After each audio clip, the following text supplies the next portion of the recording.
So to get us started, Agriculture International Youth Day, we are marking it this week. We had the International Youth Day on 12th, that was on Friday. And through the week, our agenda has been to champion for different issues that are affecting young people and look at how we can address these gaps that exist. It's not only a matter of talking about them, but giving concrete steps, concrete direction on what we need to do towards addressing the very same problems that we have as a society, and especially among the young people who are the most affected in this point. And these are the focus, because at the end of the day, if we normally have accepted the fact that youth are being the leaders of tomorrow, then does that tomorrow never come to be? It's the tomorrow that we've been hoping for, and it's the time for us to act. So on International Youth Day, when the theme was Youth Engagement for Global Action, as Agriculture, as part of our team, we sat down and asked ourselves, we're talking about youth engagement for global action, having it in the perspective of a global context, but are we already engaged at our local capacities? In my family, am I engaged as a young person to make a contribution? If I'm not engaged at that point, there's no way you're going to tell me that I'll be able to make a global impact and have a global action at that kind of a setting. So we need to start from the basics in our own family setting, in our own local communities. How are we engaged? And then we have a ripple effect from that engagement in our local capacities to drive that action. Then we looked at the very tenets of things that enable us to youth and youth empowerment. We started with the first one on the youth entrepreneurship. Everybody's talking about entrepreneurship. It's good to have an entrepreneurial mindset, but we need a conducive environment. And that conducive environment will come in today when we talk about youth and policy. The same way on Wednesday when we were marking the International Youth Day, the focus was on employment. According to the Maslow's hierarchy of need, I need to provide for myself before I move into looking for other ways to contribute to the society as much. So are we able to provide for ourselves, whether it's through entrepreneurship, through employment opportunities? Are we creating employment opportunities? And if not, what's the problem behind it? So that when we are talking about youth engagement for global action, you know, these people are able, young people are able to provide for themselves. They're able to contribute in creating value in their societies. And now towards the end of the week, that is the last day of the week now, on Friday, we are marking this last session. We're talking about youth and policy. For all the discussions that we've had through the week, for the next steps that are going to be taken, they have to be mainstreamed into continuous advocacy issues, continuous implementation, because when we talk about employment and leave it at that discussion level, there's nothing that's going to happen. And it will be that we will be waiting for next year again to have another theme to talk about, but what progress will we have made? And that progress can be put in place with a conducive environment that we can create through policies and proper governance structures. And that is why when we are ending these week celebrations, we have our guests in the meeting room with us. We have Sarah, we have Idah, we have Kevin Osido, and Benard Karanja, who is also a student leader at the same time. So if these people are going to guide us, how do we move from the point of all the talks that we've had to crystallizing the motion, the agenda, and then we put it into a policy document or anything that can come to happen, then we drive that policy for implementation. Then we'll be talking about youth engagement for global action, because we were created structures, and these structures enable young people to be engaged and to act. And when that happens, we'll have achieved our mission. So just an introduction for those who have not been with us for the period. Agriculture, Health and Social Innovation is a social enterprise. We are committed to championing for and inculcating a culture of active citizenship and social responsibility. I have to be involved in governance, and at the same time, being involved doesn't mean that I have to disenfranchise another person within the same system. And we have an inclination on ensuring people are healthy and generally healthy, because we have the social determinants to health. So we involved in health advocacy, health access programs, skills development, and capacity building initiatives as well. Then, as I mentioned, my co-host for the session today is Hezron Munyakin, the founder of Planet Wizard, which is a health media and publishing company. The agenda is to transform sick care to healthcare. When we're talking about every other time we talk about health, it's a matter of someone is sick in hospital or needs health interventions. What if we could strive to keep people healthy? That is the mission of Planet Wizard Africa. So of the programs that I've mentioned, we had youth and entrepreneurship on Monday. On Wednesday, we had youth and employment. And now the last day, we have youth responsive policies and governance.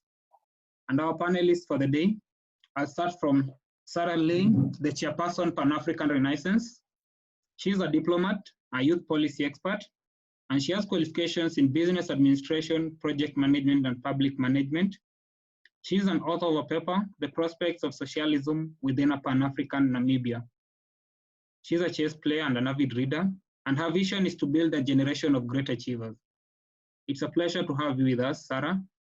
It's an honor to have gotten to meet you in the Pan-African Renaissance team, and I hope we're going to make a difference together. Then our second panelist will be— Thank you so much. You're welcome. Second panelist will be Mr. Kevin Osido. He is the Executive Director, County Governance Watch. He's a governance trainer. He's the National Chairman of the International Conference on Great Lakes Region, Forum of Kenyan Chapter. He is an adjunct faculty at the Kenya School of Governance.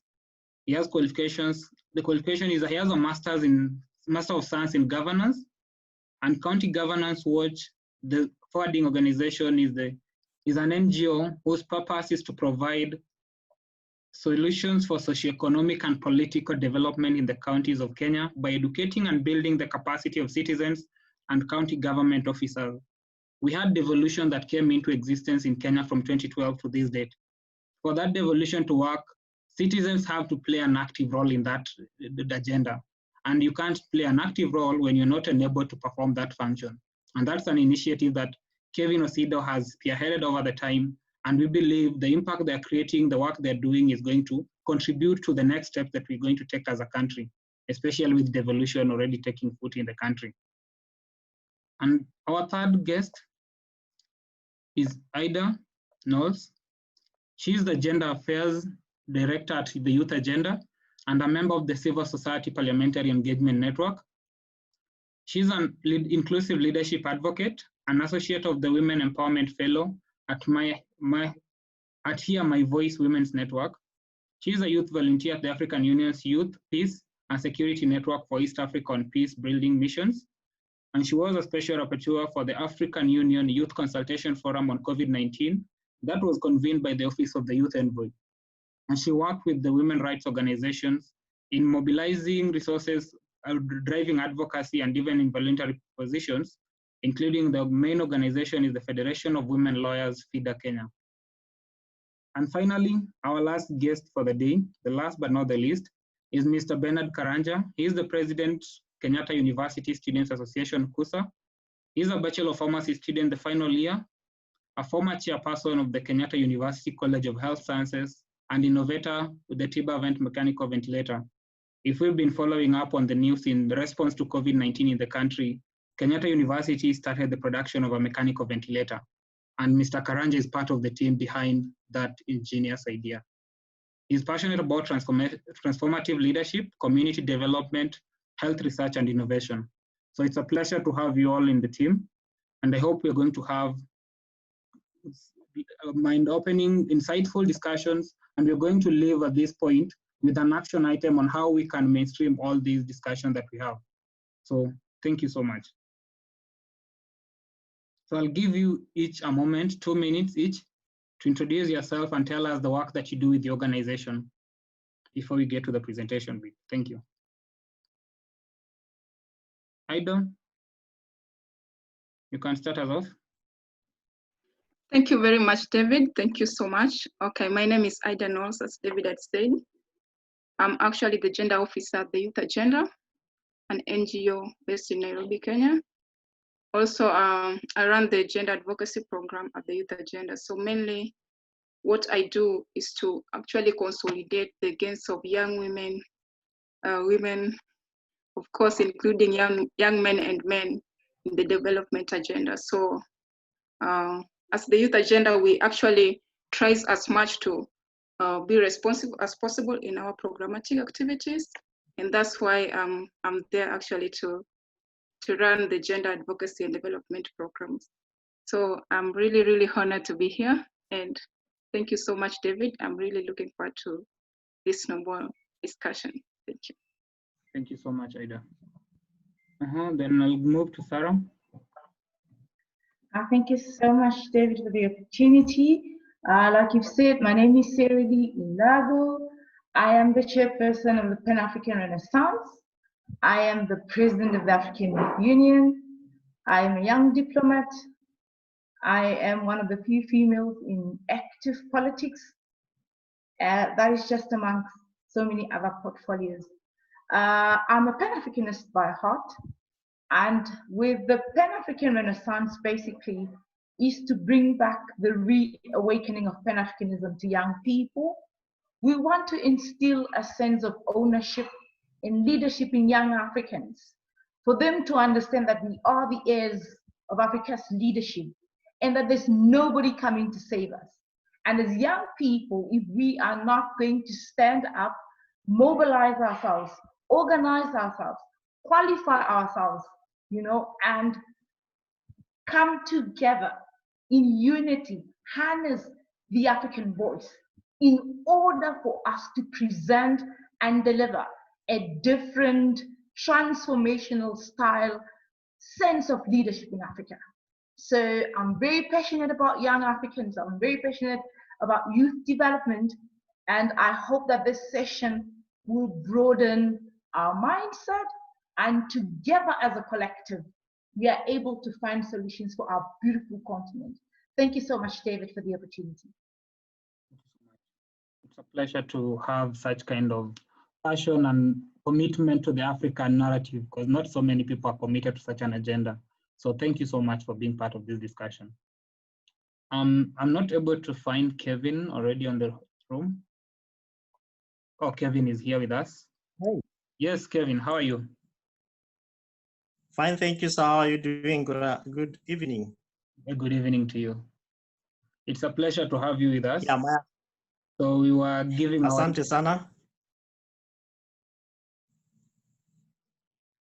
So my name is Kevin Osido. I serve as the Executive Director of County Governance Watch, which is an organization that engages with county governments on leadership, governance, and devolution issues. And why I'm here is because within one of our programs, which is called the Defend My Future campaign, is a huge program that engages young people on preventing and countering violent extremism. And the objective is particularly aimed towards linking the youth leaders or youth networks within county governments with the leaders so that they can be able to jointly collaborate and cooperate through progressive partnerships to be able to craft opportunities for the youth within the county governments of the Republic of Kenya. And I'm very grateful to be part and parcel of this discussion to talk about youth and policy. Thank you. Thank you. It's a great pleasure to have you here with us as well. So as I mentioned, engaging young people so that we have constructive discussions, and especially in the context that we have devolution in the country, we need to know what's happening, how we need to play a role in it. And that's amazing work that you're doing, Kevin. It's an honor to be with you here. So as I already communicated, we have Benard Karanja who has just joined. So Benard, maybe you could introduce yourself. Hi everyone. Hello. I hope you can hear me. Yes, we can, Benard. Okay, thank you so much. My name is student president at Kenyatta University, and also part of a member of the team that developed the first prototype, the first mechanical ventilator to be produced here locally. And I'm really excited to be in this conversation. Unfortunately, I've joined a bit late. I had some emergency I had to attend to, but I hope we have a great conversation. Thank you so much. Thank you so much, Benard. Benard is a very passionate young leader at the university level, and every other engagement that we've been with him is somebody who believes that he has a role to drive that agenda. And so far, I believe he has manifested it and shown it to the world that he's capable of doing that. So thank you so much for being the part of this discussion, Benard. So as we're getting started, I'll hand over now to Idah to give us her presentation on what policy issues are currently undergoing and what platform do we have as young people in the policy arena. So Idah, back to you.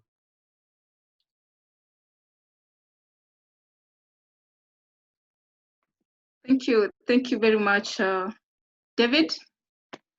Okay, as young people, I'm so sure that, of course, in legislation in our government, we are controlled by the policies.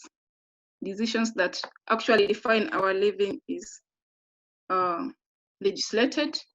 And so it's very, very important for us youth to be aware of what are our contributions when it comes to these policies. What chances or opportunities do we have, to engage with our policymakers? So currently, the government of Kenya, actually during the International Youth Day, our president, the CS for the President Uhuru Kenyatta, and also the CS of Gender, Margaret Kobia, they actually launched the Kenya Development Youth Policy for 2019. And the policy really have so much provisions that are so inclusive, responsive to youth needs, and actually respond to the issues that actually affect us as young people of this country. And we are very, very aware of our country that almost in Kenyan context, the African context, the young population controls the majority. But the majority, and in real sense, we are the excluded, the marginalized majority at the same time. So what are these policies that actually govern our daily life as youth? So the KYDP, the Kenya Youth Development Policy that was launched during the International Youth Day on 12th August, just the other day, actually responds so much to us in a way that if all of the provisions that are articulated in that policy document are implemented, then I'm so sure as youth, we will be really be in a position to champion and advocate and speak out and voice our needs at the same time. So apart from that, the Constitution of Kenya, Article 260, really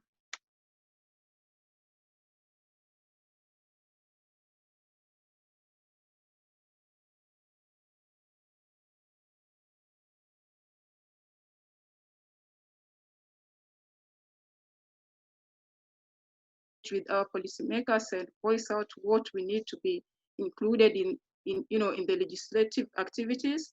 And also with that, I think as youth, it's really very important to, be included in this. As I normally say, when we co-create policies, when we co-lead in decision-making, when we co-create, when we be in the decision-making tables as youth, then it will be a really great opportunity for us to actually voice out what we have to, what we want to be, what to see in, in any implementation activity that's going on. So as an individual, I really want to call on our youth, because when we engage, when we participate, when we legislate with our leaders through co-leadership, co-creation of these policies, then I'm so sure we won't be complaining that, no, that decision didn't include us. Because then again, as youth, we have to ensure that there is nothing that can be made without us. And, for us, we have to be there in these decision-making tables, right? So I really want to urge as youth to really go through the KYDP document that was recently launched and actually see what are our gains in that policy document. What are our opportunities when it comes to engaging with our parliamentarians, when it comes to engaging in decision-making processes. When we want to articulate our issues, what are the opportunities do we have, in this document? So we have to really venture into that.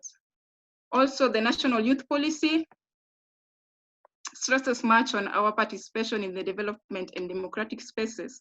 So when we venture into that policy and actually understand it much more, I'm so sure that we'll be ready, and as youth will take action to contribute to our nation building, contribute to our development agenda, contribute to the fulfillment of our constitution, and actually contribute to the actualization and implementation of all these good policies that actually address our needs. Because in Kenya, we have so many responsive laws and policies that actually address our needs as youth.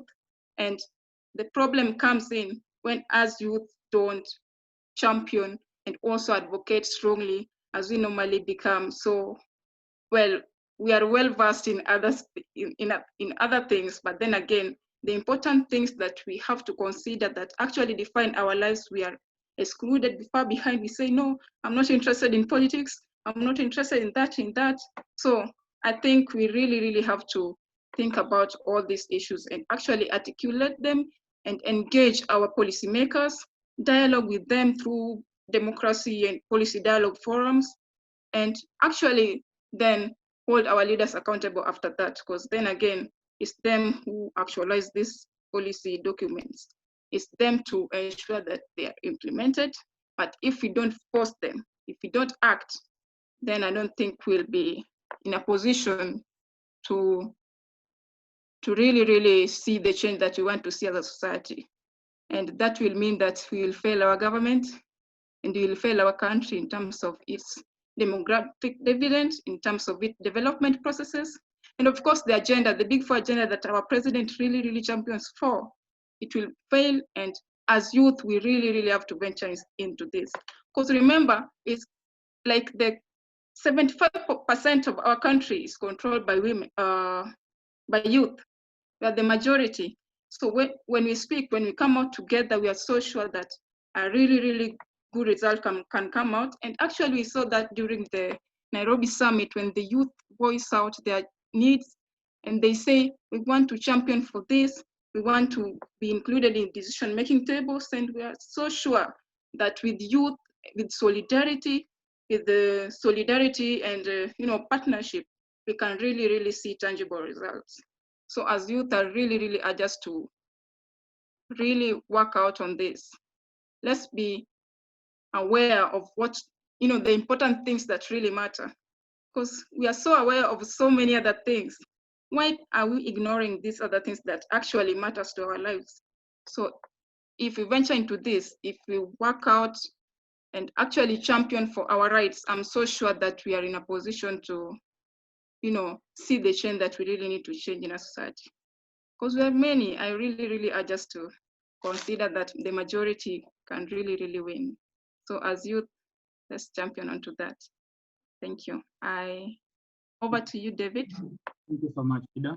That's a very comprehensive, and being in the space, there are so many policies that are there. The only challenge we have as young people is not playing an active role in that agenda. People are making policies, they are supposed to be implemented, but unless we see the value that we can derive out of them, then they want to be responsive, because we feel they are not responsive because we already even don't even know what's there for us. So if we're part of the process, we ensure that if there are any lapses, we are doing the work. And let's be informed. As Idah has alluded to, we know so many other things, but when it comes to policy matters, we shy away. It's not for our good, it's for our own failure, because it's us who complain we're not engaged. It's us who are complaining that structures are not there for us. But when they're being created, we are not part of the creation process. That is something that's very important. Thank you so much for that, Idah. Then I'll move back to you now, Sarah, to give us your pitch. Okay. Thank you so much for the opportunity once again, David. Like Idah said, there are so many different policies that young Africans can get involved in their country, and that only tends to, put young people at a very disadvantaged place, because the elderly people then use that as an excuse to say that we have these various different policies, we have these various different bodies, but young people are nowhere to be found. And that is why, before I engage on the policy side of what we are here for, I would literally, if you can give me an opportunity just to engage in the theme, youth engagement for global action. But I want to change global action to continental action, to African action. I think as young Africans, we are so obsessed with international ideologies, SDGs, and all these other matters. And we forget that at African level, at continental level, we had the Abuja Treaty, which I don't know how many people know about it. We currently have Agenda 2063. How many people are even aware of the different pillars in this agenda? And this is our agenda. And if we as young Africans are not going to participate in this particular agenda, then we are going to be the most overburdened young African leaders in our time. So let me just go into briefly into youth engagement. Youth engagement is one, it's a buzzword, but it just came up and everybody's using it. Youth engagement. It's similar to youth voices, youth involvement, youth inclusivity, youth participation, and youth in governance. Youth engagement is a result when young people are involved in responsible, challenging of actions in creating social change. We can't talk about youth engagement without social change, And so this means that involving youth in planning and in making decisions that affect young people. The biggest challenge is we have 70-year-olds and 80-year-olds and 60-year-olds that are taking decisions on behalf of young people, and they have no idea what the relevant issues are. So the importance of youth engagement, is really critical for the survival of young people on this continent. Youth engagement is essential, principle of youth development. Young people are agents of their own development. Youth are more than, passive recipients of external influences. Because, nowadays a lot of young Africans are being influenced by various, forces. I'm going to say forces, We talk about if you look at all the different programs available for young Africans, it's all outside the continent. If you want to do your master's, if you want to do a program, if you want to do a leadership program, we have Americans through YALI developing young Africans. Have we as young Africans asked ourselves why there is an interest from the US of A to develop us? Why can't our own African leaders develop us? And so these are the criticalities to youth engagements. So instead, young people need to be influenced in shaping our development, in shaping our interaction with our leaders, in shaping our interest in politics. Like Idah said, a lot of young people are shying away from politics, but politics is that decision-making body, that decision-making platform. The price of bread, the price of oil, your tuition fee, the price of housing, everything revolves around politics. So if we are going to look at opportunities for young people, if we are going to look at conducive environments for young people to thrive, if we are going to look at creating services for young people, creating support for young people, all that needs to be developed in a healthy way, and that leads to what? Youth engagement. Youth engagement offers, it offers communities and leaders the expertise and partnerships, of young people helping adults fully understand what it is like to grow up in a rapidly changing world. David, if you look at our current setup now as young people, we are forced into digital transformation because we are in a pandemic. We aren't able to do the things that we used to do. So we are so affected. So if young people are not engaging themselves, if young people aren't engaging leaders, if young people aren't engaging communities and organizations, then there's no global action. There's no continental action. Because what kind of action are we going to look at if we are not having conversations as young people?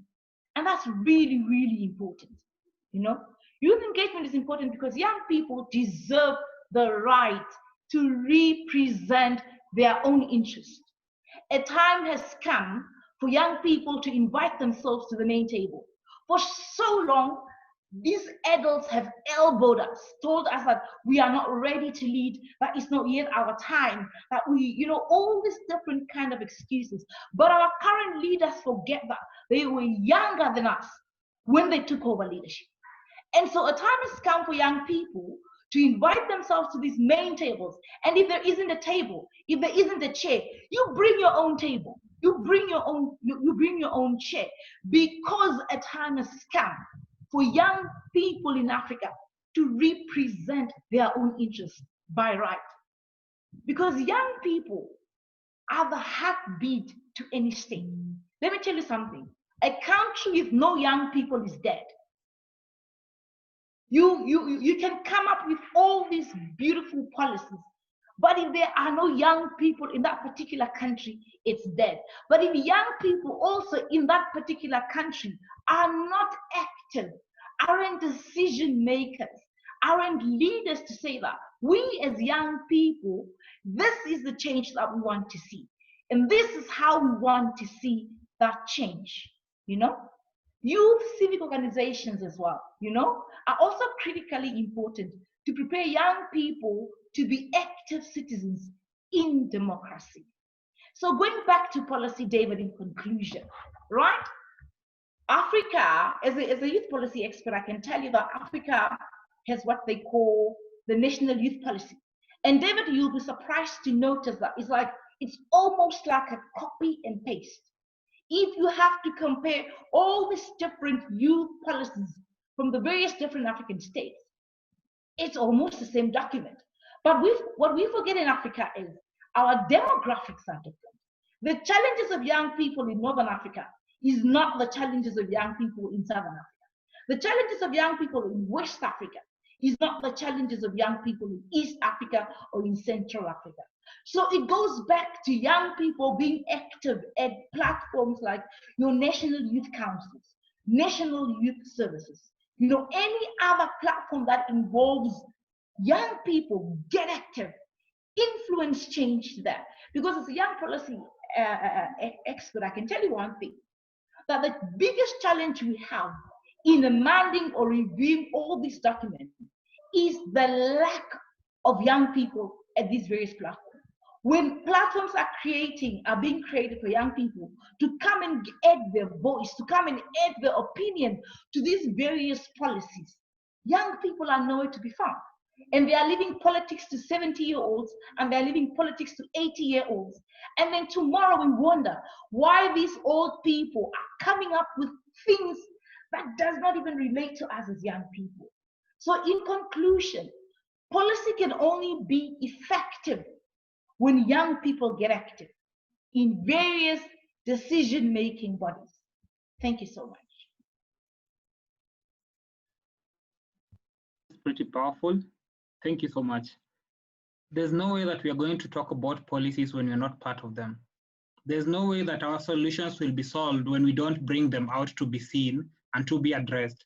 We have policies that are not contextualized, or when they are contextualized, we don't even know what they contain. So it can't serve our need. And that is a challenge to us as young people. When people are talking about youth engagement and all, there's a very important point that Sarah has mentioned. We have to be involved. We have to have these discussions as young people, because most of the times when we hear about youth engagement, it's top-down approach. It's the elderly people, it's the leaders who are there, who are the people who are talking about youth engagement. Are we driving the narrative? Is it their interest? Is it a political agenda? Or we are doing it because we see the need as young people? Because if we see the need, we are going to drive that agenda, and we get involved to make progressive change. It will be transformational leadership, as Benard Karanja was mentioning in his passion. Transformative leadership starts from us knowing what we need, we act on it, and we make the steps towards making it a reality. And that is very critical. Thank you so much. And now I'll be moving to you, Kevin.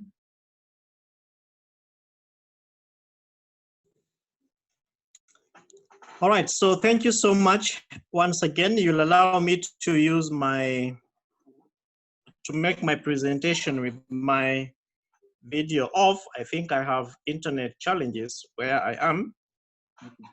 But let me begin by thanking the organizers of this very exciting webinar that is coming in just a few days after we celebrated the International Youth Week and then the International Youth Day.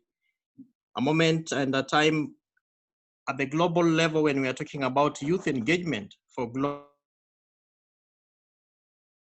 action. And ladies and gentlemen, to me, this is a very clear indicator that knowledge and take and of course appreciate the great talent, the skills and the potential of our young people. And in Kenya, it's really, in my view, moving towards harness that the youth of our country and indeed of Africa face today. And I'll be going a little bit deeper into some of those challenges. So thank you so much for putting together this forum.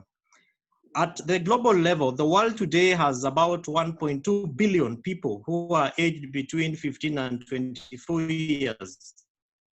And it is said that this is the largest youth population in our generation. And I mean in the generation of our history. 19% of these young people are in Africa.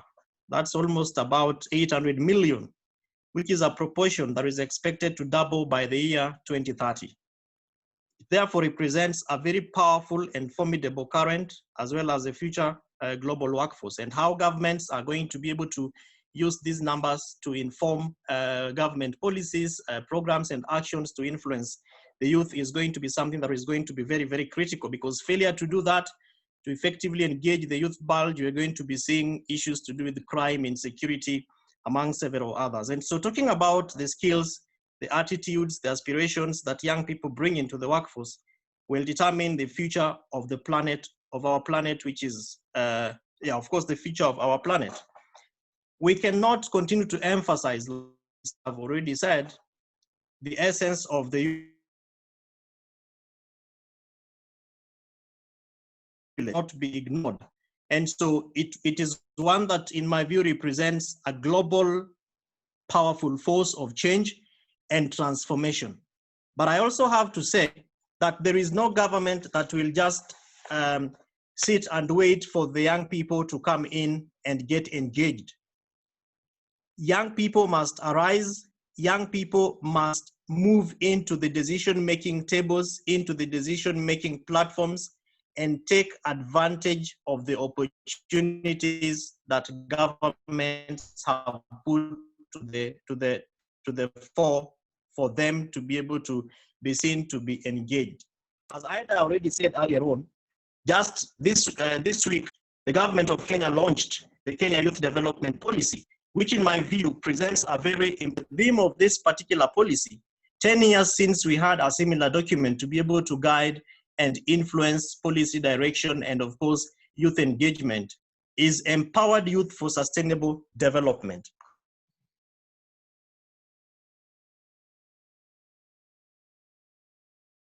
Plan and a key driver in the realization of Kenya's Big Four agenda of the President, the Vision 2030, and indeed the 17 Sustainable Development Goals, because Kenya is a signatory of very many global, international, regional, and even, regional documents that then guide how policies are supposed to be mainstreamed within our development and governance processes. So the policy, therefore, has been informed, in my view, by the current realities in the country.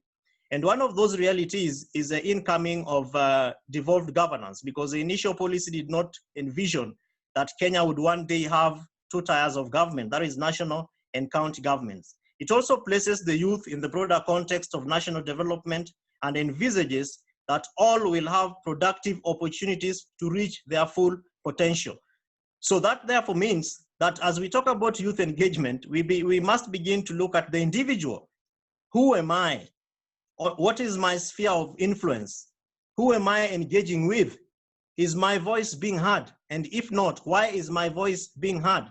And if my voice is not being heard, what can I be able to do other than sitting and waiting for government to come and knock your door and ask you to come and attend meetings where county integrated development planning is taking place, where decisions about governments for your county are actually taking place? And then moving on, it then moves on that to the level of the society. And so we begin to look at how we actively participate and ensure that we engage at the societal level.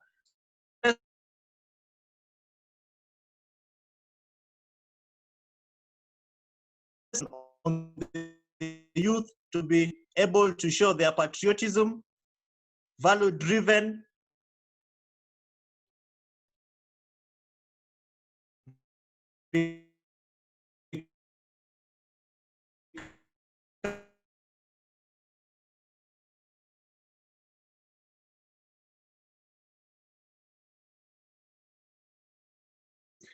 ministries, developments, and agencies of government are going to be undertaking. How then do we look at the low-lying fruits within our own spheres of engagement and make proposals to governments? And so probably I could just share some of the issues that I think would be very important for us when we talk about youth engagement in policy. And one of those issues is to look at youth development itself. What is youth development? Because policy development is also a process. But when we talk about youth development, of course, our policy defines by Constitution, Article 260J, defines youth as a person who has attained the minimum age of 18 years and who has not reached the age of 35 years. But if you look at that particular number, you will be able to realize that globally, different institutions and organizations have varied ages for young people. It therefore means that when government is talking about youth policy, it is such a broad statement, which goes all the way to even ensuring that we have interventions for young people aged between 15 to 17 years. But that notwithstanding, it is also very important to look at how we focus on issues to do with the holistic lifestyle of this young person. The moment you move from being a youth, for the case of Kenya is 35 years old, you want to move on from being youthful to being a youth, to ensuring that you're within the youth bracket, so you become youthhood. Then you move on to adulthood, and you want to begin to focus on how to build up a family. You want to begin to focus on how you will be staying, on how you can stay healthy and safe. You want to focus on how you can be able to exercise your citizenship and your sovereignty. That then gives you the platform to be able to even question government and the opportunity to adhere to issues such as national values and principles of governance. So it is important for us, ladies and gentlemen, that even as we, in my view, and having engaged with government, more or less, from what I have heard from Sarah saying, is more or less like, of course, backlashing the government. It is important for us to also focus on how we transition policies in the manner in which the youth is also transitioning, so that then we talk about youth development, which therefore means that we are focusing on the ability of the youth and giving them a chance to use these abilities to flourish. The second issue is that it's important for us to know, David, that policy is not done in a vacuum. Policy is not done on the clouds. Policy has a context. So young people must be able to also take advantage of the context that we are engaging in. And one of those contexts includes the government itself.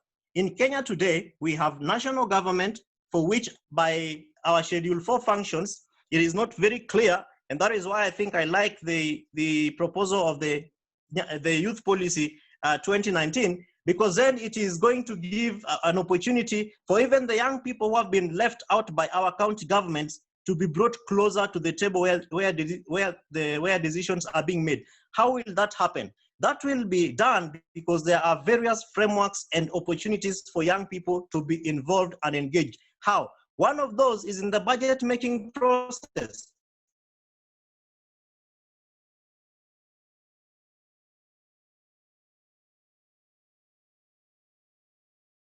The second one is in the CIDP, the County Integrated Development Plan.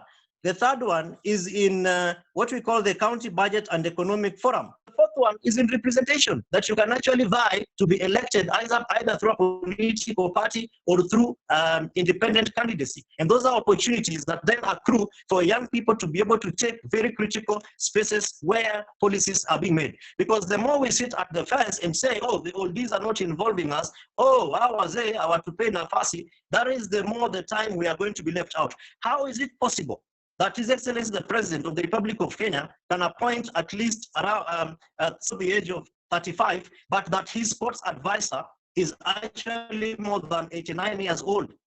Is there something that should be ringing in our minds at that level?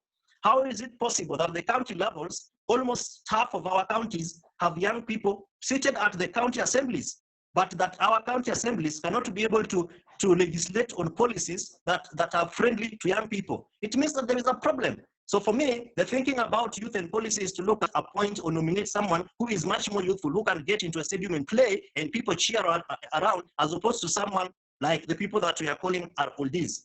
The second level of this context of youth policy is the stakeholders. How do young people engage with the stakeholders who make policies within our spheres? In Kenya, it is much more closer. It's much more easier for His Excellency the President or a governor to meet with the young people, that both at the national and the county level. If young people within a county wanted to meet with their governor, it would take them probably the private sector or the business community of that particular county to have that kind of a meeting. So when we talk about youth and policy and youth engagement, how do we also engage with other stakeholders such as the community-based organizations? Do we even understand the networks of organizations within our own spheres of influence? If you are a youth leader in your county, do you have a database of the registered organizations, registered youth organizations within your county? How about faith-based organizations? Churches have youth groups within their institutions. If you're a youth leader of a particular county and you're talking about youth engagement in policy and decision making, how do you engage with the church leadership within your local community to ensure that when you want to mobilize for decision to be made, then you'll be able to have a voice that can be able to speak to you, an ear that can be able to listen to you, and a phone call that you can be able to call to help you to churn clearly the decisions that you want to make. How do we engage with the various non-governmental organizations within our spheres that could be probably also championing for certain policies? Because when a county government, for example, is doing a policy for agriculture, that policy is not going to be special for either young people or the elders or for women or for persons with disability. No, it is going to be a standard template for every citizen in that particular county or in that particular government. It is upon young people to organize, to look at what benefits accrue for them, friendly, and pick out issues which are challenging to the realization of those policies insofar as their dreams and aspirations are concerned. When we talk about youth and policy, how do we mainstream economic and socio-economic issues that affect young people? Today, we're talking about COVID-19. How many youth organizations and organized youth serving institutions out there have actually written memoranda documents and petitions to their governments to question around how economic stimulus packages that have been proposed by governments are not informing how the youth are living. When we talk about Kazi Mtaani for the sake of Kenya, young people are out there demonstrating every day because they're saying the least that is being paid is not the least that is working. How can we be able to take advantage? Because if we sit to wait for government to make a policy in terms of socioeconomic issues that affect the youth, then we are continuously going to be the cake that is going to be cut on the table and everybody is feasting on it, other than coming together to be part and parcel of those who are making class. Decision making where the political class actually influence what happens at both national and county level. Today, the government of Kenya, in my view, has given a lot of political goodwill for thing which is not working for you insofar as finances is concerned. Talk to Youth Enterprise Development Fund. And if the Youth Enterprise Development Fund, WIZO Fund, and 30% is not working for you, because those are government policy frame rates. There's a policy that guides how WIZO Fund, or policy that guides how 30% operates. If it is not working for the benefit of young people, how do we begin to look at the challenges that we face and then ensure that we actually make our voices count by either writing letters, petitions, or memoranda documents so that our issues are mainstreamed at the level of the political decision-making levels. And that also includes resource allocation and legal and administrative framework to ensure that young people's recommendations are actually implemented and put in place. How do we deal with or engage in the policies around peace and security? How do we engage with issues to do with a stable environment for equity, for the youth of this country, for the youth of Africa, for the global young people? Of course, we can talk about as many documents both at the international level. We can talk about sustainable development goals. We can talk about all these exciting papers that we read.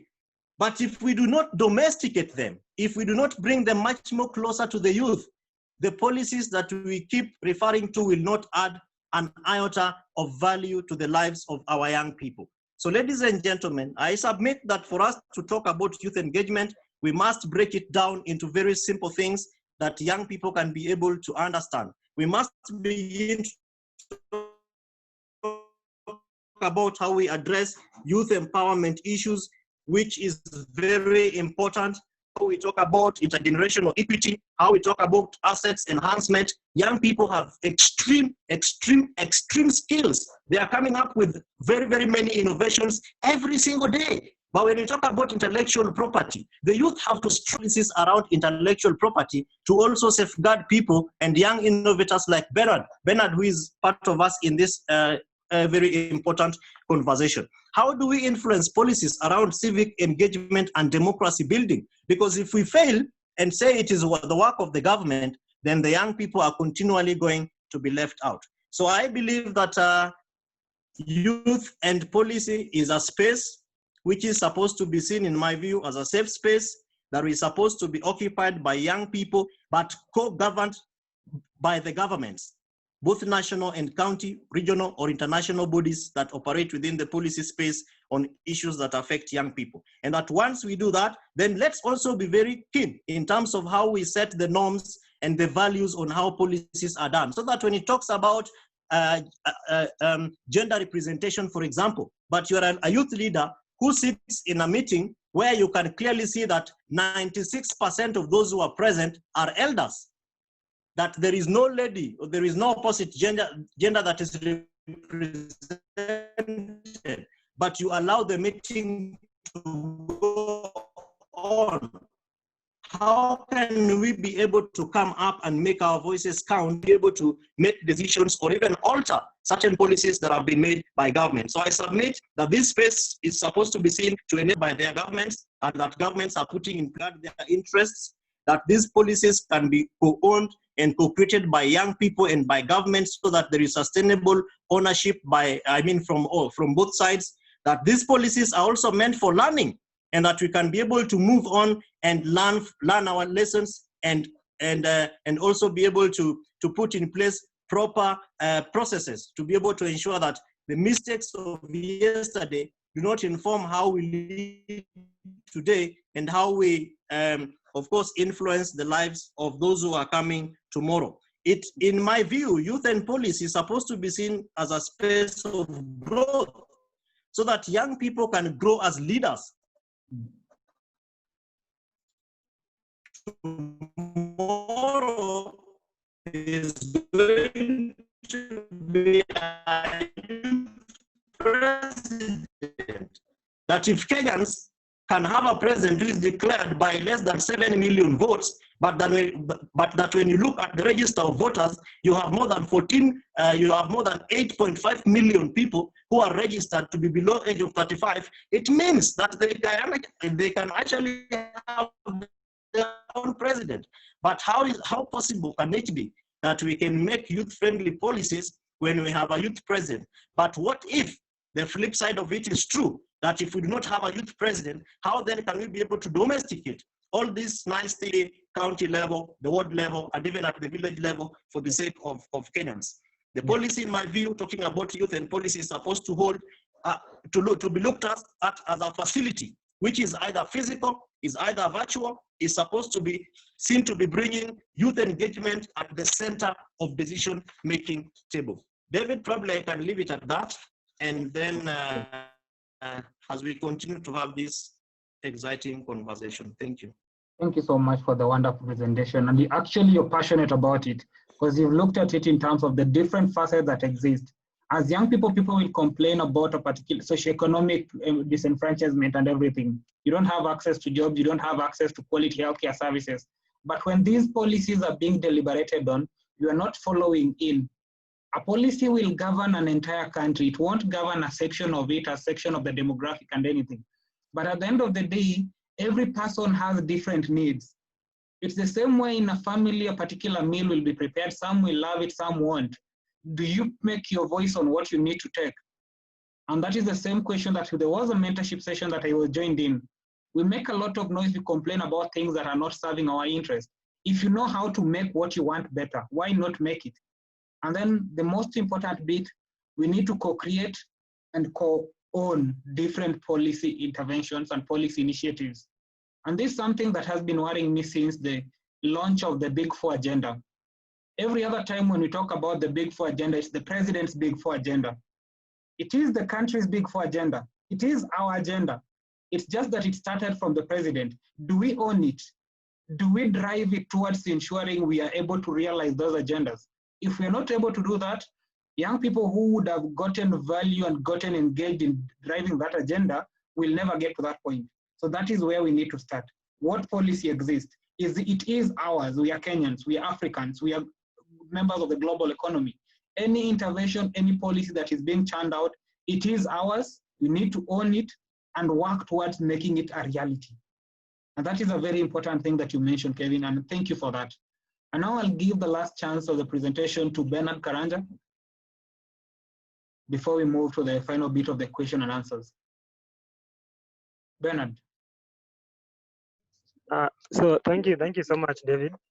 I don't know if my video will be okay.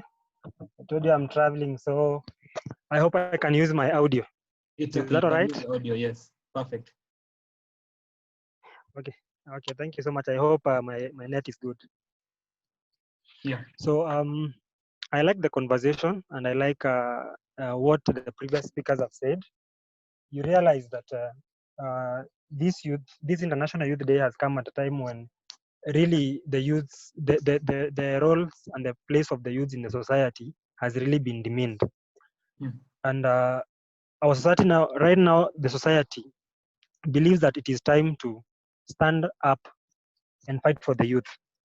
But in real sense, it is always a time not to stand up and fight for the youth, but to stand with the youth and let them fight for themselves. And I think this is where we are missing the point.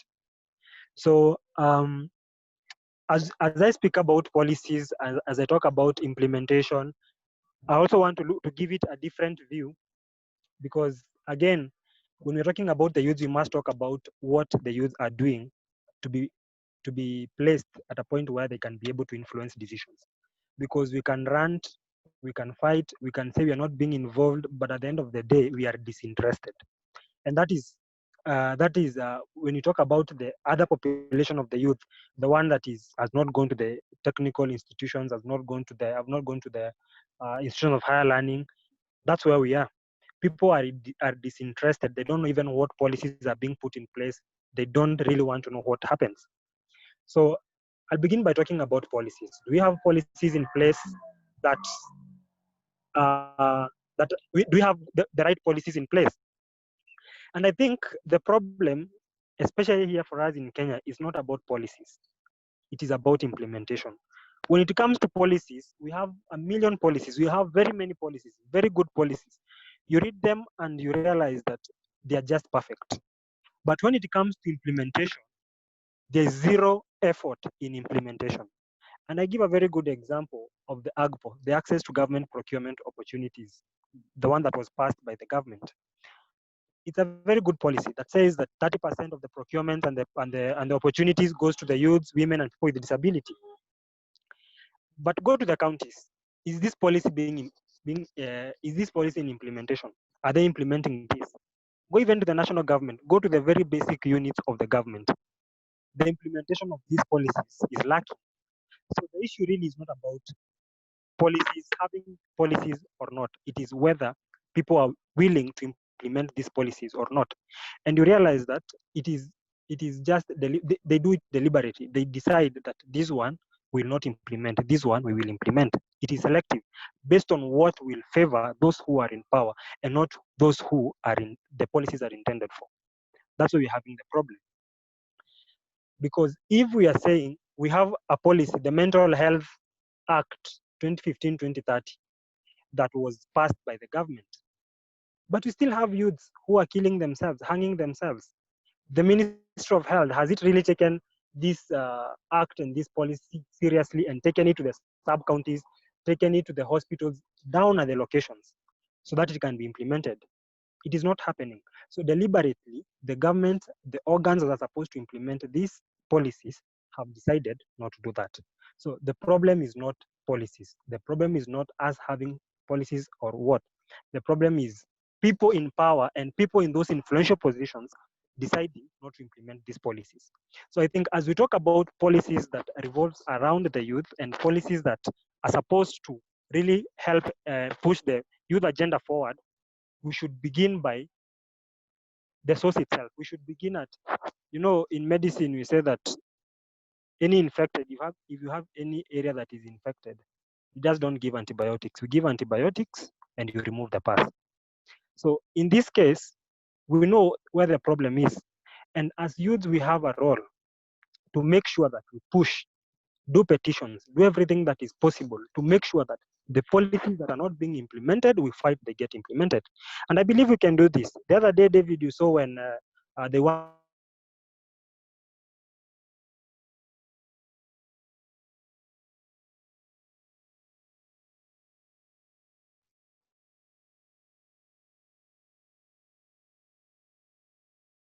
to amend Cap 244 of the Cap. Today, the youths come out and say that this policy is not being implemented or this policy is being implemented selectively, then we can be able to influence how things run. That's the first point. Secondly, is about the involvement in the whole process of the policies. You remember the Ashpol Guy report that was prepared that led to the constitution, the referendums and everything. These people sat in Naivasha for I don't know how long. They called all the stakeholders and they said, come, we sit down, give us your views, tell us what you think so that we can put this in the report. Look at the BBI report itself. They have gone around, they have spent a lot of money just in what they call the stakeholders' involvement. But when we are formulating policies for the youths, we call wazes, we call people who have completely zero idea of what problems are facing the youth, the youth are being faced with. So if we don't involve the stakeholders, the people who are being directly affected by these policies that the government is making, then we lose the meaning and we lose the sense altogether. So in my own opinion, and as my co-panelists have said, involvement, the youth involvement in these matters is very, very important and very, very key. Today, we know why we are unemployed. We know why people are hanging themselves. We know why people are, abortion is all over. We know these things. So if the agencies that are supposed to formulate these policies comes to us directly, they sit with us down through the registered youth organizations. We have Y Act, which is under AMRE. We have National Youth Council. We have Youth Bunge. We have Youth Senate. All these institutions that fight for the youth. If the agencies that formulate these policies can come down and sit with these people, then they can be able to come up with policies that are meaningful. Because we again have other policies that you look at them and you wonder, was this really a problem? Did we have to sit down a whole time to formulate this policy? Some things are pretty simple that can be just solved without even those policies. But there are things that are really pertinent and things that are very important that needs to be addressed by those policies, which are not being addressed. So we need to bring on board the youth at the formulation stage of any policy. The other thing is about implementation. When we are implementing these policies, there are two things that happens. As I said before, either the government or the agencies decide that they're not going to implement these policies or they implement them selectively. But again, there's the other side of the coin. There's the tail side of the coin that the youths really don't know what is even happening. They are disinterested. They are unbothered. They don't want to know exactly what happens. Today, go and ask any youth outside there if they have registered even a business group, just a very simple business group. Registration of a business name is 950 shillings. You get a certificate. But go ask if there's anyone of how many people have registered those groups to go and access the AGPOR, the access to government procurement opportunities. You realize it is really not their thing. They don't want. They want to get employed. They want to do their own stuff. They don't want to go to the point of, we have this policy, how can it help us? And that's the problem we are having. We are having a group of youths, us included, we really don't want to do things. We really don't want to move out of our way. We want to work by what we know, and that is it. You know, I want to finish my pharmacy course, go outside there, get employed, get my internship, do whatever I'm doing, and that is the end of the thing.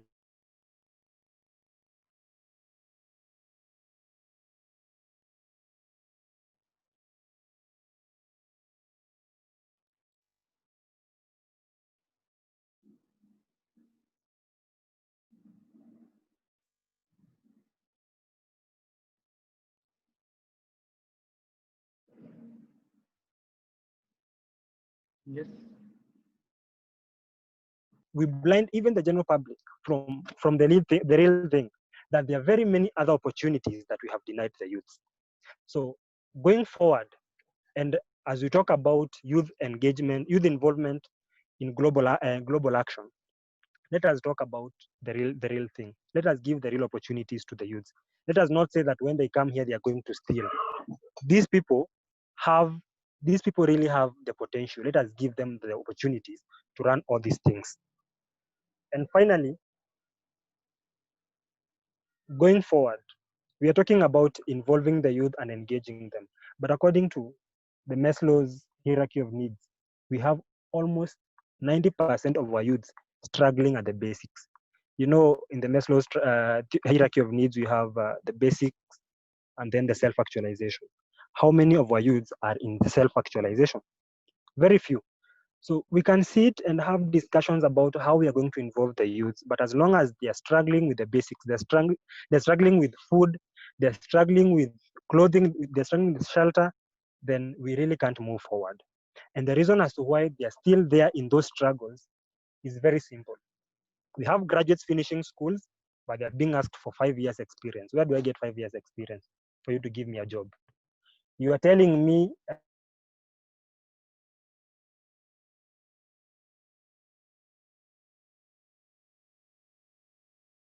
campus, I've been borrowing from Timiza, from I don't know where, then you want me to come and immediately submit those documents, again give you a 5 years experience, it is not sensible. So if we cut all these bureaucracies, we put all the graduates and all the youths on a level ground, then be sure that we can move from struggling with basics to self-actualization. And when we are at self-actualization, that's where if I'm self-actualization, then I can start thinking about how I'm going to go and vie for a senator, for an MP somewhere, so that I can take a bill to the parliament. I'm going to start thinking about things that really make sense and things that can push the youth agenda forward. But as long as I'm thinking about what I'm going to eat tonight and what I'm going to wear tomorrow, then I don't have time to start thinking about how the country is going to run tomorrow. So let the country just cut the bureaucracies. All the agencies involved, let them cut all these things. Level the ground for the youths. We are struggling outside here. People are struggling. We see them struggling. I see my students in KU, they graduate, but they still come calling. A person has graduated, they've left us in school, they're telling us, you guys are better there, you at least you are sent, I don't know, pocket money. Outside here, life is hard. A person with a degree. So if this is the trend, then it means that we cannot start talking about youth involvement and engagement. Level the ground, employ the youths, give them money for startups, start kitties for them, let them move forward. I think that way we can now have a very meaningful discussion about youth engagement in global action. Thank you so much. Back to you, David. Thank you so much. It's been a pleasure listening to you and seeing the different initiatives that are being done and the different shortfalls that are existing. The most critical thing that we have all to acknowledge is there is a space for the youth in issues on policy. That is a very important, that's something that we all have acknowledged from this discussion. And when you look at it from the formation of the policies and everything, policies have to be formed, and when they're being formed, they need to respond to the needs of the society. And that is why when we started this discussion, we are lighted by every other person is talking about youth engagement, youth involvement, and youth empowerment. What do we need to be empowered to do? What is really our need in this context? Once we know that need, the policies will be creating a conducive environment for us to realize these aspirations. That is one. Once we do that, the next phase is ensuring they are implemented. And I like the fact that Benard has brought it here, there is neglect from the implementing bodies who are supposed to implement it, and some kind of it, yes. And also we don't have to push the blame on on the policymakers, the implementers and everything. As young people, for example, you mentioned a very critical example that is amazing. The access to government procurement opportunities, AGPO rule. 30% should go to the young people. But what if I'm supposed to give 30% procurement opportunities to groups that are owned by young people, yet I only get 2% of young people applying? Where am I supposed to get the extra 28%? So those are some of the things that as young people, we need to make the move to be involved. Because if we are not being involved, we will blame implementers for not having us, but there's nobody to involve. We're talking about elective positions. We have over 16 million Kenyans who are young people. It means if we go to the elections, the 8 million votes can come from young people and can elect their youth president. But are we willing to make that move? No, because we are dealing with the mediocre things that Benard has mentioned. I have to focus on me getting a meal this evening, and therefore me going around mobilizing people in the communities to vote for me as a senator or an MP or anything is not possible. I won't let my kids stay hungry in the house because I'm advocating for a policy change. I need to look at the basics. And as something that we have all to acknowledge first is, as human beings, we are selfish. And at any point, even when we are acting out of selflessness, there's a reward that we get out of it. We make someone get what they wanted, and that makes us feel nice about ourselves. And that is very important. So it looks, what difference exists is at what level are we starting? And what Benard mentioned is we need to realize that we are across the whole divide.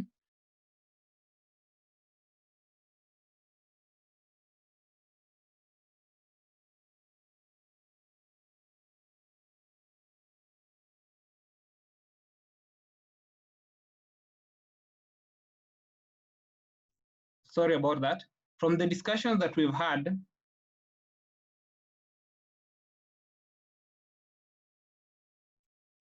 what we need to look at from here is what directive do we give the young people at this point? What is the way forward? So I'll give you, the panelists, 2 minutes each to give us the direction, the way forward for our young people, and any substantive agenda on how we can be part of the narrative, because now we know we need to be part of the narrative and we are willing to be part of the narrative. What steps are there? What opportunities exist in these spaces where you are that young people can leverage on? So I'll start with you, Sarah, in the African context.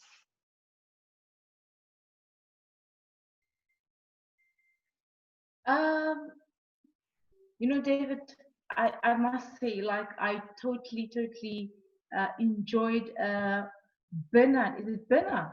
Benard's presentation. Like, he was speaking so truth, and it was absolutely true, especially the part where we talk about leveraging government, you know, procurement spending, you know, by introducing, let's say, a quota of 30% procurement, you know, opportunities just to be sourced from youth-owned enterprises, and call for entrepreneurship, you know, education to be integrated, for example, in the curriculum at an early age. So, Benard, like, thank you so much for your presentation. I think as young people, we are so focused on entrepreneurship. We are so focused on youth development that I think the biggest essence that we are missing is youth participation, work, and civic education. You know, we need to provide a necessary support mechanism to enhance the capacity, for example, of national youth councils through legislation, operational, and financial support. Because what I've noticed is a lot of these NYCs are operating on pathetic budgets.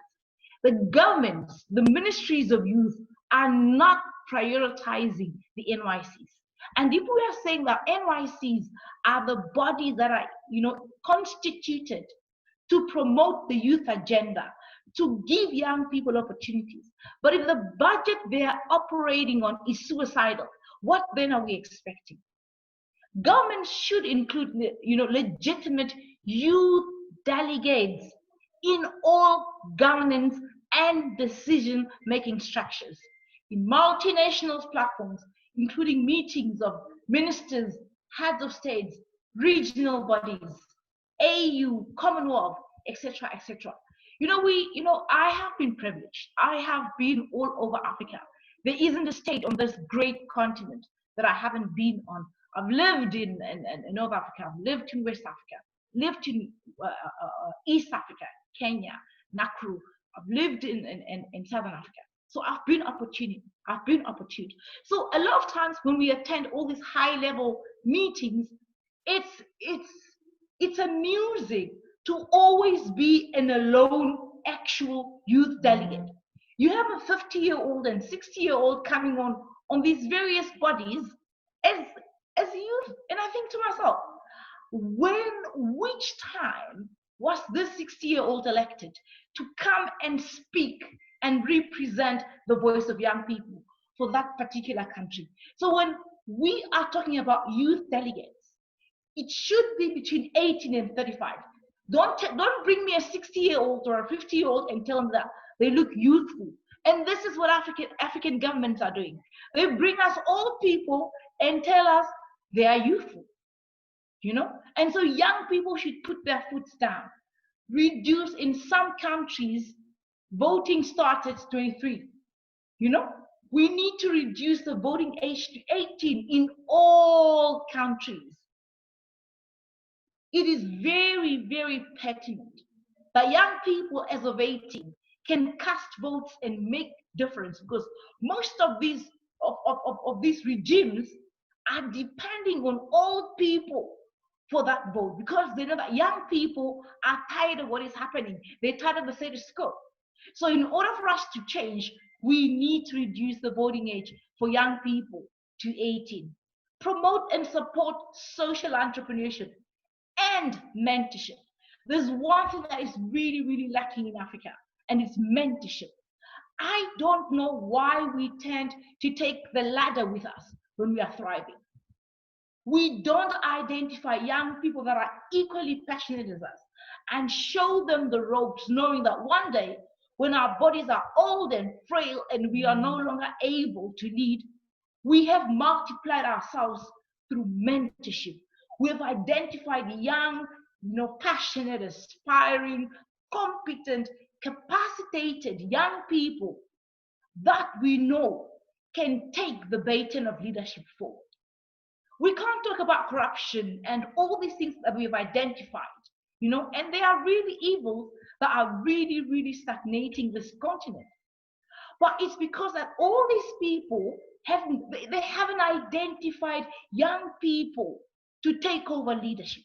And that's why in Africa, we have a lot of old people stuck in power because there's nobody else to lead. And they see themselves as the only people that are able to lead their people, which is really wrong.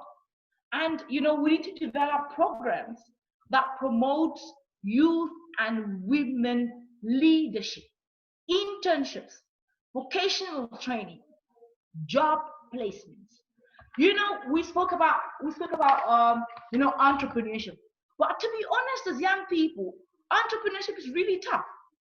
In most African countries, you need collateral. If like Benard said, imagine you're just coming out of varsity, you don't have the 5 years experience. You register a business. That requires money. It requires resources, which a lot of young people do not have. So governments need to be rallied to support young people through seed funding, for example. We have the resources. Come on, guys. We have diamonds, we have copper, we have zinc, we have all these God-given resources which our governments can utilize to the advantage of all citizens. And the last but not least, we should look at gender. We need to promote gender mainstreaming. For most of the time, the position of women has been in the kitchen. The position of women have been elsewhere but in power, elsewhere but in leadership. We have got to promote women's representation and participation at all levels. Promote education for young girls with special focus on teenage mothers and marginalized groups. I don't know why there's so much stigma on young girls, on teenage mothers. We can't discard them as communities. We have got to create that, you know, promote a sense of education, a sense of skills transfer to them, you know, of course, and then promote women and girls' child rights and ensure access to education. David, I don't think I can reiterate enough on education. You know, education is really important because it gives you the opportunity to open doors for yourself. It's not cheap, it's true, but we must create that room for education. Every person must have that right and access to education. Last but not least, we need to combat child marriages and do away with discrimination. David, it is really sad. I've been to certain parts of Africa where 12-year-olds are married off to 55-year-olds or to 45-year-olds or to 60-year-olds. It has got to stop. It has got to stop. So in order for us as young people, and I truly believe that we are the heirs, Idah, myself, you, Benard, Kevin, we are the heirs to Africa's leadership. This is not a matter of maybe, this is a matter of fact, that all dispensation, their bodies are frail. You can't fight with biology. Our time has come. And in order for us to implement these changes, we have got to look at it from a pragmatical point of view. And so our youngsters, our young girls, especially our young girls, must be given that equal opportunity in order for them to provide for their households one day. Thank you so much. Thank you so much for that wonderful submission. I really appreciate it. I'll move to you, Idah, because you're almost running out of time as well. Thank you. Thank you so much, David. That's a very, very great talk there, Sarah. Thank you very much for stressing actually on the need for women and young girls inclusion in development agenda. And just to stress on that a bit, just recently we've been really having a challenge of teenage pregnancy in Kenya. During the pandemic period, gender-based violence has really heightened up. The issue of, you know, suicide, depression has really affected the youth. So the reproductive health care bill actually came in at the same time, actually at the very right time that the young girls in Kenya have been, you know, exposed to so much risk, from FGM, as my colleague Sarah said, to child marriage, to teenage pregnancy. I think Kenya has the highest teenage pregnancy rate at this time of the year. So it's really wanting, like, we really have to look into that as a country, as a continent, and really as young people. And actually, now is the time for us youth to realize it's time for us to voice out. How can we then, you know, fight for these injustices that actually affect the young girls in our community? We have the Agenda 2063 that actually addresses so much old injustices that has been affecting our continent for so long. We have Vision 2030, the Sustainable Development Goals, the Big Four agenda here in Kenya, the vision, like very responsive laws and policies. But then again, what are the gains of our young girls in this? You know, so it really needs, you know, attention for us to fight all these crises that affect us. So now, on going forward as youth, as young people, I think for so long, as my sister said, Sarah said, we've been left out of the governance spaces. The Agenda 2063 talks of, you know, the leaders that we currently have won't be there during 2063. When the year comes, they will be all gone. And then it's us youth to actually then actualize the Agenda 2063. So if we don't start from now, I don't think we'll achieve the Agenda 2063 and, you know, get the Africa we want for, you know, inclusivity in terms of championing for the young people, because we are the youngest continent. Because like we are so young, the average age of the youth it's 19 years old, but the leadership age is 65 and above. Kenya is no different. So the 40-year generational gap, how can we bridge the gap? So as youth, it's high time that we venture into these spaces. we claim the spaces, we co-create, responsive spaces for us, to then champion and implement the youth-led initiatives, and actually then promote the Africa agenda that we want to see in, of course, at this moment of time. So I really, really urge us youth to venture into the leadership space, venture into the governance space, the area that you are so, focused on.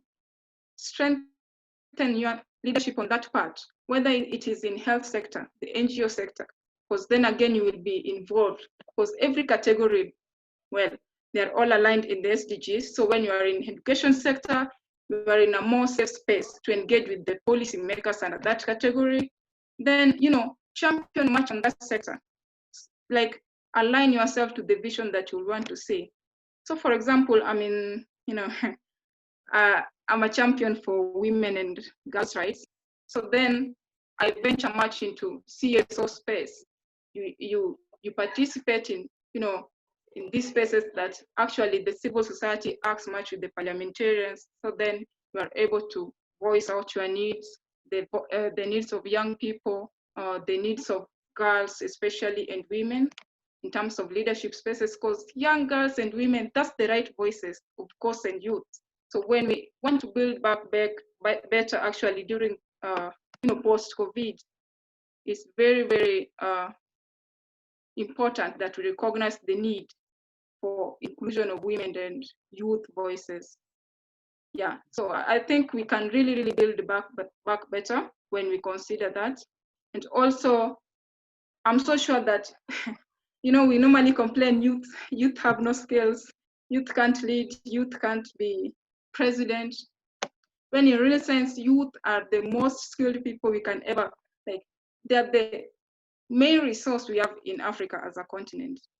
The young people, we have to actually brag on that, because our young people are the greatest human resource, the greatest assets that we can actually use to, to implement all these good policies that we have. So as youth, I really, really urge us to venture into governance space. Engage as much as you want to. Engage with your leaders, your senior sisters, your senior brothers in these spaces. Then again, I'm so sure you will love it. It doesn't disappoint. I'm a living testament. So yeah.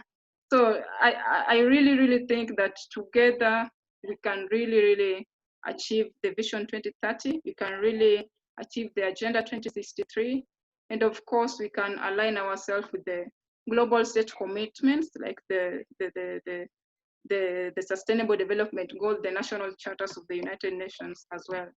So thank you. Yeah, with a collective process, a collective partnership, global partnership and solidarity, all of that we can achieve as young people and see the way forward from there. So I really, really thank you, David, for this conversation. And let's continue with the conversation after this. You're welcome. Thank you so much for that. It's time for us to get into these spaces. In the next phase, it might not be us, but whoever will be there, they have to be prepared for it. And that is where we start from. And that is how it goes. Sarah mentioned issues on mentorship. Get the guidance.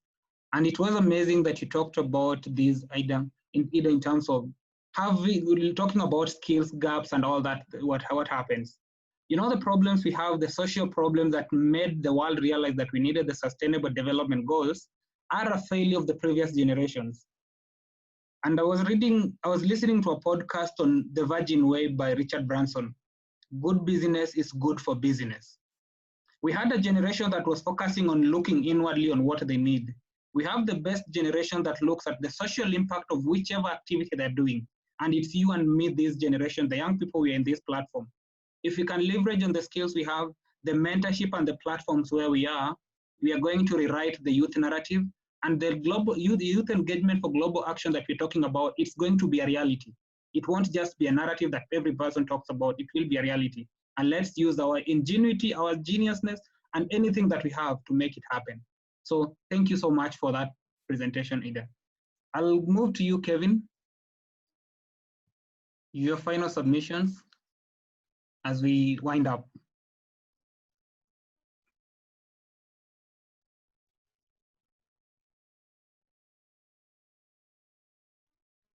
Hello?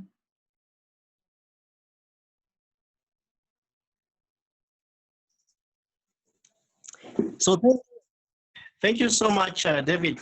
But let me, of course, I can see a question. Yes, you can answer the question. Yes, you can answer. Yeah, but before I get into that, let me just be very clear and categorical with you. Yes. Yeah, let me just, before I get into that question, because there are 4 points which I will make as I respond to that question. Yes. Let me say this. Young people organize ourselves. I think we see each other, including the elders, as an excuse, the reason why things are not happening for the youth. We will have to begin to look at what are the low-lying fruits for us and what value can we be able to add in those processes. That's how we are going to influence policy, because policy is not made in a vacuum. There is a very clearly safeguarded space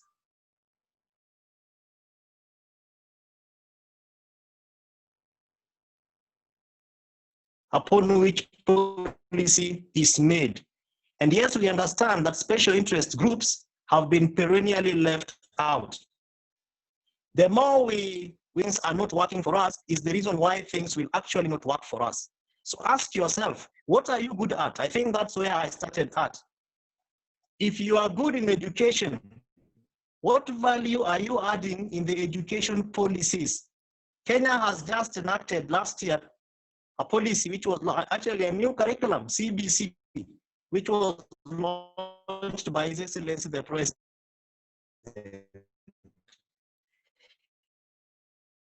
Your youth is passionate about education. What value did you add in that process? Or you went there complaining at 2 years old and you have been in this process and it is not working for you, it's not helping you to get jobs. What is your experience and how can you be able to share those experiences to add value? If you're a young person who is good in anti-government, you will ensure that you can influence a policy direction. Complaining, posting it on social media is very good, but what value are you adding? Change and present meaningful change and engagement for the young people and the people that you are leading. That is how we are going to influence policies, because I have been part of this youth movement in this country since I think when I was 22 years old.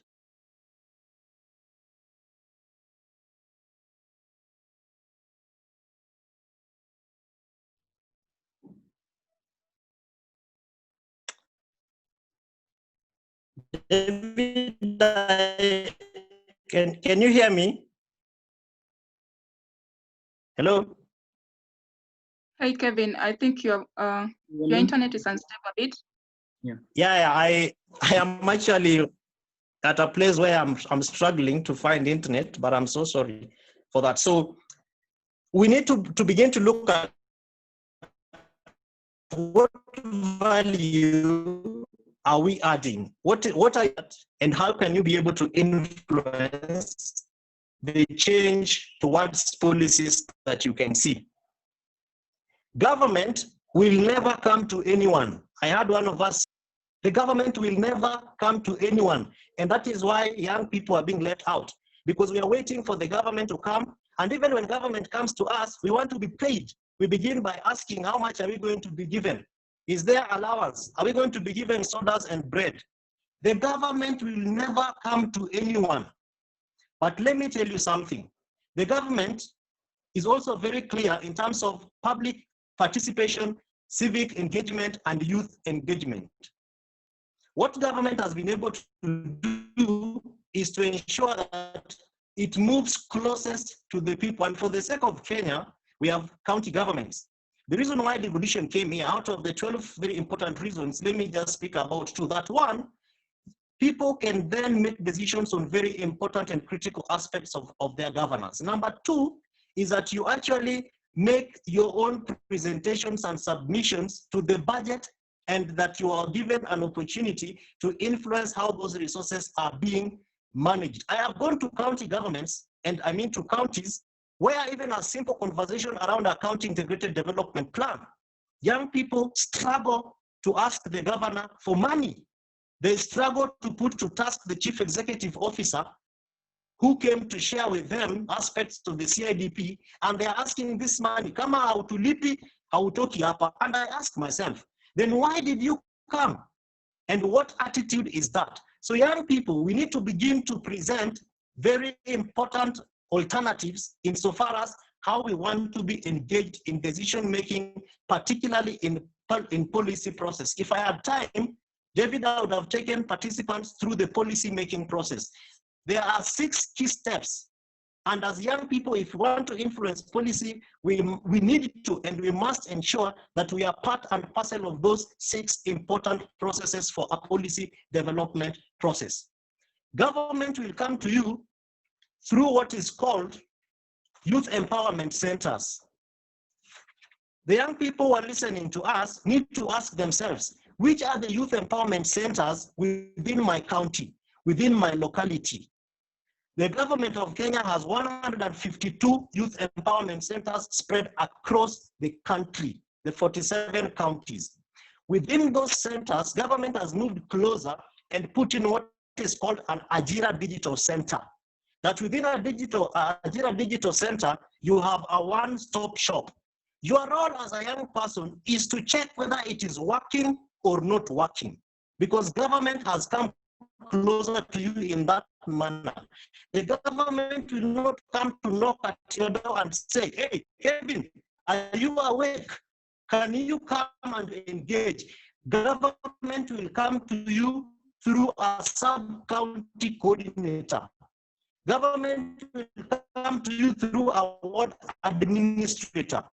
Government will come through to you through a volunteer health service provider who is being paid by the government. That when you are feeling unwell, that is the person you can easily go to within your locality. Government will not come and knock at your door and say, hey, I realize you are 22 years old. Can you now come and tell us what you want in the budget? Government people are very good at and posting it, and it is requirement by law that for any legislations and frameworks for county governments, they must appear in any 2 widely read newspapers. That is how government will come to you. And work has been made easy by other institutions like County Governance Watch, the TISAs of this world, the Mzalendos of this world, including several others. On youth issues is the youth agenda. They will take photos and post them on their online social media. Your voice is required. By this date, can you do a memorandum? That is how government will come to you. So can we begin to mobilize ourselves so that we are able to see how we can have county networks, which is going to be a voice for us to speak in unison. The challenge we have seen, David, with the young people and from experience, and even as we work with them today, is that we are not even united. You share an idea with the young person today, tomorrow they have taken it and they're running with it. And they don't even want to involve you.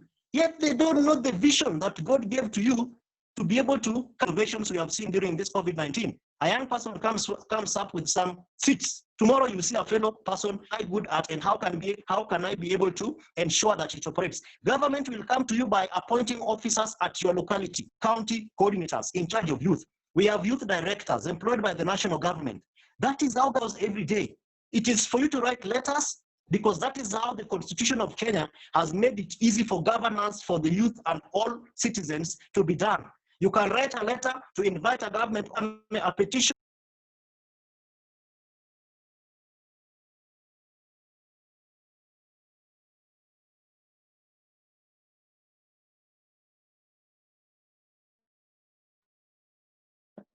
We have lost you.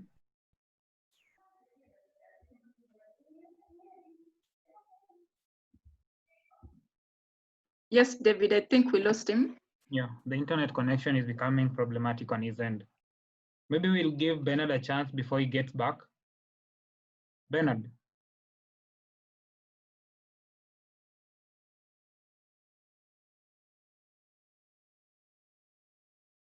Benard.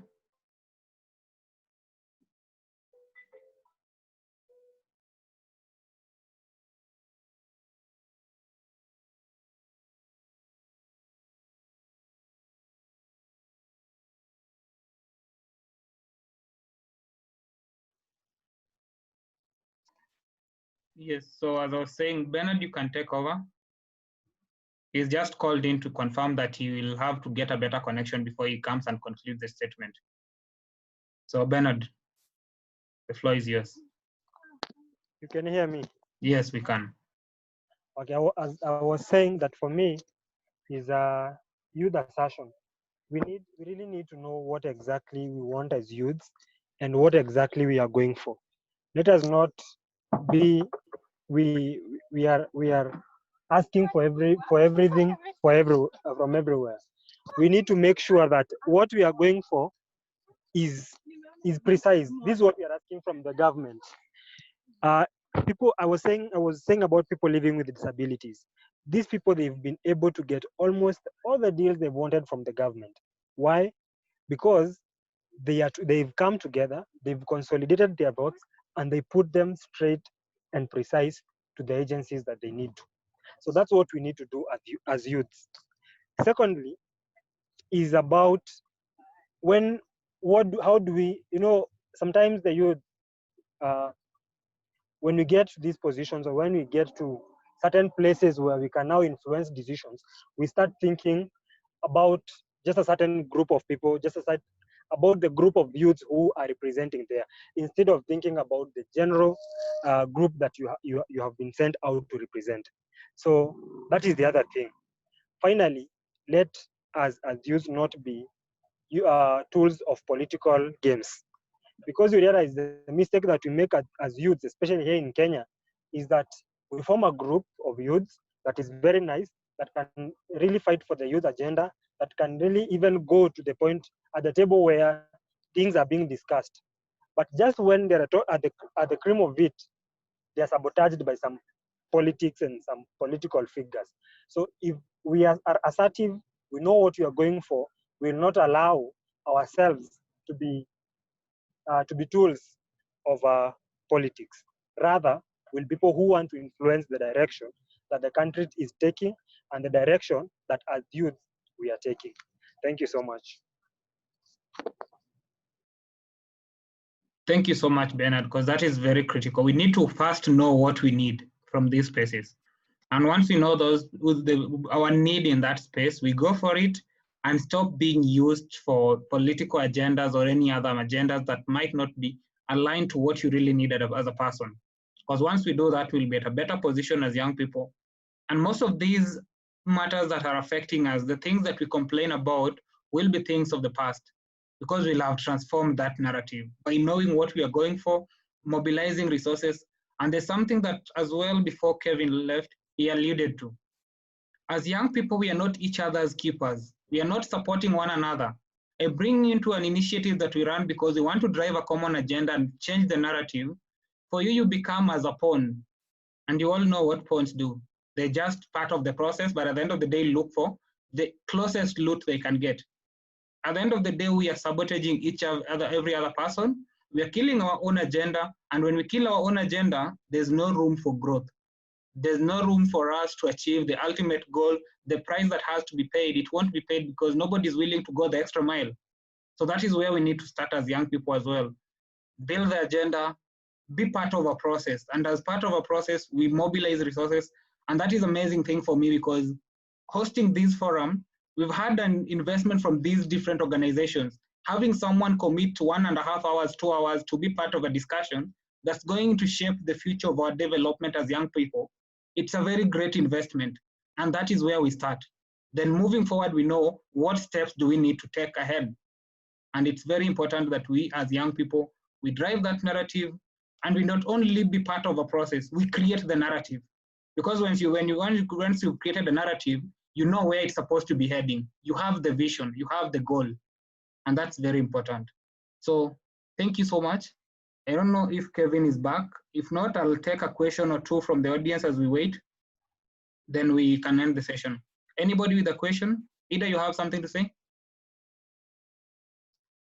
Yes, Kevin is back. He can continue. Okay. Kevin, welcome back.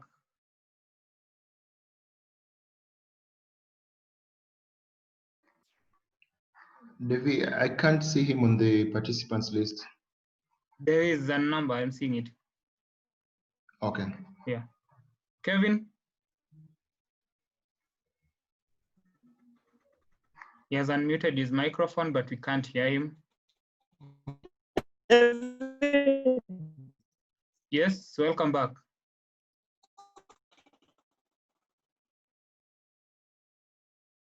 Oops.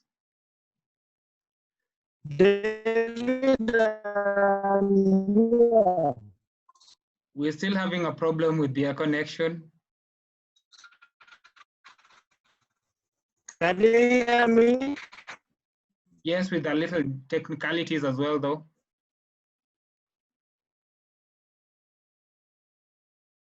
Anybody with a question as he sorts it out again? Anybody with a question, a comment, submission from the audience?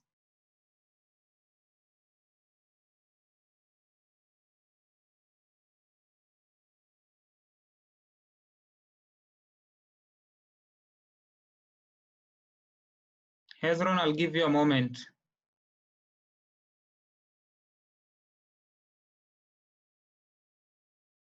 Well,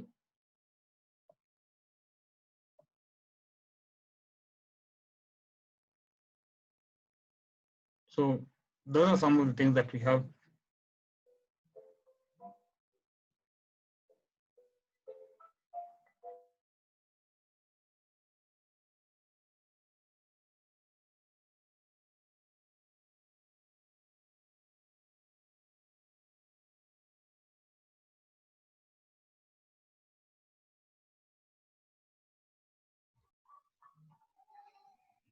Just to let you know, Kevin is calling in from a phone, so you can listen in on his submission before he concludes. Hello? Yeah, you are on loudspeaker now. Okay, thank you. So, ladies and gentlemen, Poleni, I am in an area where there's a serious network issue and power has also gone off. So we've chosen to engage through a link to David's phone. But as I was saying, and I'll be very brief, let's stop agonizing over what is not working for us as young people. Government, in its view, operates within a set structure, systems, and procedures. The much we can do, in my view, is to organize so that then we can be able to effectively and meaningfully engage with the government. The Constitution of Kenya has broken that down very easily for us. Our Constitution has 6 supportive legislations. If you want to engage within a city, there is a law called areas and cities that gives the citizens a mandate to be able to organize within their cities and within their areas, and that you can actually elect a leader who then becomes your leader who speaks for you on behalf of the government, which is why I said when I began my presentation earlier on that Kenya Private Sector Alliance many times will be listened to by government because they are very organized, not necessarily because they give government money during elections or when there are people running for office. Is it not possible that young people can actually be able to strengthen an institution like the National Youth Council? And I disagree with Sarah because NYC for Kenya today is heavily funded by State Department for Youth Affairs. As we talk about, as we did the International Youth Week and the International Youth Day, and you heard the president say in his statement that NYC has done marvelously to be able to engage young people through the full service aspirers. The Youth Agenda is another organization that can be able to be engaged. As County Governance Watch, we have seen government engage the youth on peace and security. through an executive order by the president. And how you do this is to organize that when the president says that all counties need to have what is called an action plan for preventing and countering violent extremism. And that within that framework, there is something called the County Engagement Forum on how to then implement the action plan. And within the engagement forum, that you must have young people. That is how government is going to engage with us. So we ensure that young people across all the 47 counties are actually represented in that engagement forum. And the same applies to agriculture. I have sat in webinars with the CS of agriculture and the PS of agriculture, where they have said it is in the best interest of the government to make agriculture much more lucrative, much more accessible, if I could probably say, much more sexy to the young people. But when we talk about it as 70-year-olds, people who are CSS, they have no idea what it means to make agriculture exciting to the youth. It is you and me who will organize young people who are in agribusiness and write a document, a concept note or a proposal, and submit it to the Ministry of Agriculture. When we leave it to the people that we think are thinking about policies for us, then we are missing. Government has said that we have given young people across the country more than 473 million on Youth Enterprise Development Fund. And these are 94,680 youth. Government will not come and begin to monitor who has received that money, who has not received that money. It is you and I who will need to organize ourselves, and then we engage with government from point of information. We tell them, I come from Uasin-Gishu County, and from your data on the website, I can see that you're saying that so-and-so who runs this particular venture received funding. We know where the person comes from. Unfortunately, that is erroneous information. Can you therefore tell us who it is that you are saying received this amount of resources from our county? That is how government is going to engage with us. And that way, ladies and gentlemen, we make it even easier for government to come up with monitoring frameworks for which young people can then be able to be effectively engaged even in monitoring how government resources are being used. Today, everybody is asking the government, can you tell us how COVID-19 resources have been used? 40 billion in 1 month. But there is no young person who is saying, I have a solution on what government needs to do.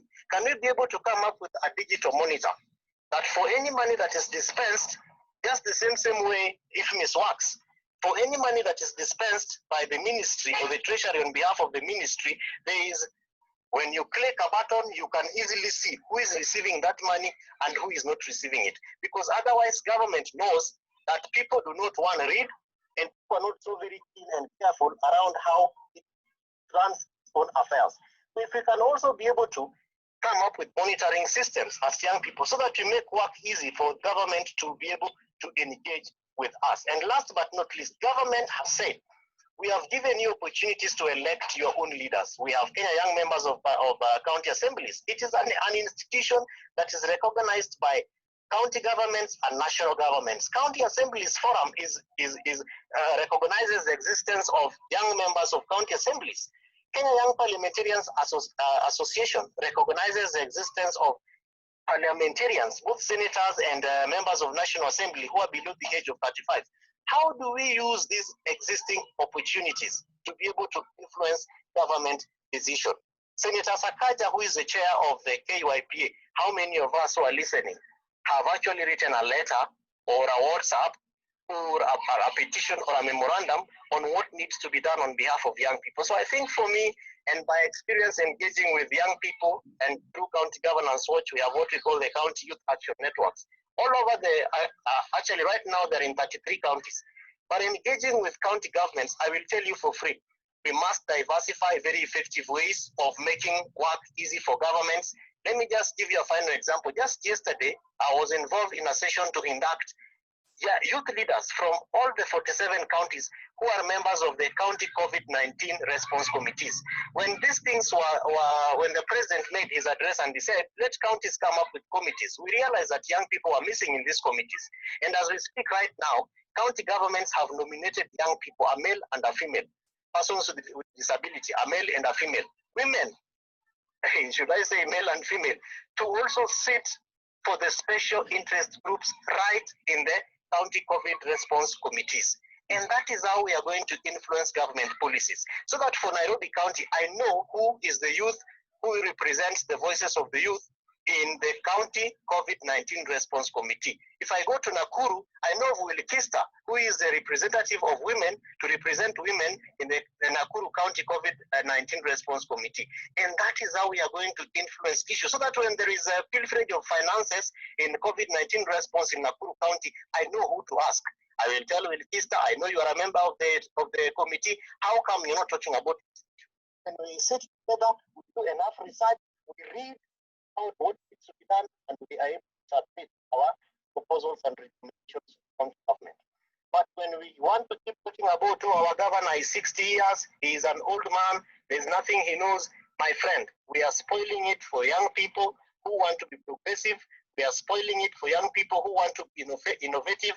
We are spoiling it for young people who are looking forward to opportunities within their counties where they can be able to take advantage, Salama, of their skills.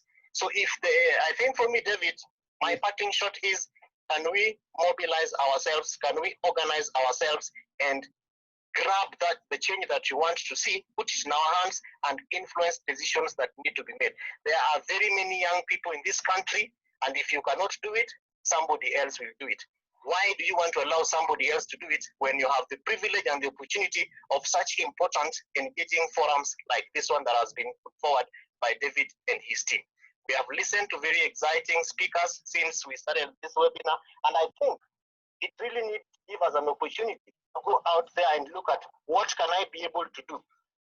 Look for contacts of your leaders, text them, write to them, WhatsApp them, send them emails, and let them know that you are actually aware about what they are doing. And that way, the next time I'm meeting for a youth policy of your county, because as County Governance Watch, working together with the Council of Governors, we have made a plan that from the International Youth Day, we are going to ensure that counties actually have policies and frameworks that are going to be very close and responsive to young people. And it's not going to be done on the streets. It's not going to be done by shouting at leaders. It is going to be done by effective engagement, which is come, let us reason together. And I want to appeal to us to embrace that kind of spirit. And through that, we will be able to transform this country and make it a better place for the young people. I thank you so much, and may God bless you. Thank you so much, Kevin. That was really, really amazing. Very insightful. And it's up to us as young people to start acting now and make a difference in our spaces. Because if you're not doing it, somebody will. And you'll have lost the opportunity that you had with your own idea, your ingenuity, that is going to make that difference. So, asante sana, Kevin. Shukran. So I'll be back to you. Anyone who had something to contribute before, as we end the session now, it's 30 minutes past our actual time slot that we had, but that's for sure that it has been an engaging session, a very exciting one, and people are getting ideas moving. People are ready to act. Now it's a point that we need to make the action happen, and we need to be part of that movement. And I'm glad that, so for those of us who are here, we are willing to take the challenge and move forward. So thank you so much. Idah, Sarah, Benard left, he had to attend to some other things. It's been a pleasure being with you. And I hope we keep engaging, we keep having these conversations moving, and we make a difference. But let's rewrite the African narrative. We are not dependent. We are creating a source of abundance for our continent and for the world over. Thank you.